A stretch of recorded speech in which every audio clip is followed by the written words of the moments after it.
మన దేవుడు ధనవంతుడు, దేవుని పిల్లలను ధనవంతులుగానే చేస్తాడు. సొలొమోను భక్తుడు ప్రార్థన చేశాడండి.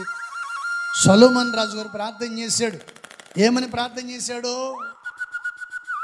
ఏ పూట భోజనం నాకు ఆ పూట దయచేయి, ఏ రోజుకి ఆ రోజు ఆహారం నాకు దయచేయి. ఎందుకు ఈ మాట అన్నాడు? ఒకవేళ ఏమీ లేకపోతే, నువ్వు నాకు ఏమీ ఇవ్వకపోతే నేను దూషించేవాడిగా ఉంటాను, మారిపోతాను.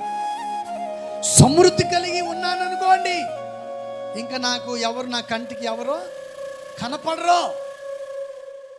నా కంటికి ఇంకెవరు కనపడరు. చిన్న పెద్ద వయసు తమ్మ తేడా ఏముండదు. ఇంకా విచ్చలవిడిగా నేను ప్రవర్తిస్తాను. కాబట్టి నన్ను అటు పేదవాడిగా చేయవద్దు, ఇటు ధనవంతుడిగా చేయవద్దు. పేదవాడిగా ఉండకూడదు నేను, ఇటు ధనవంతుడు. ధనం ఉంటే గర్విస్తాను, అహంకారంతో నేను ఎవరిని లెక్క చేయకుండా మాట్లాడతాను. ఒకవేళ పేదవాడిని ఉంటే నలుగురిలో నీ నామాన్ని అవమాన పాలు చేస్తాను. నేను ప్రభు నమ్ముకున్న, నాకేం చేశాడని, నాకేమి మేలు చేయలేదని నలుగురిలో అవమాన పాలవుతాను.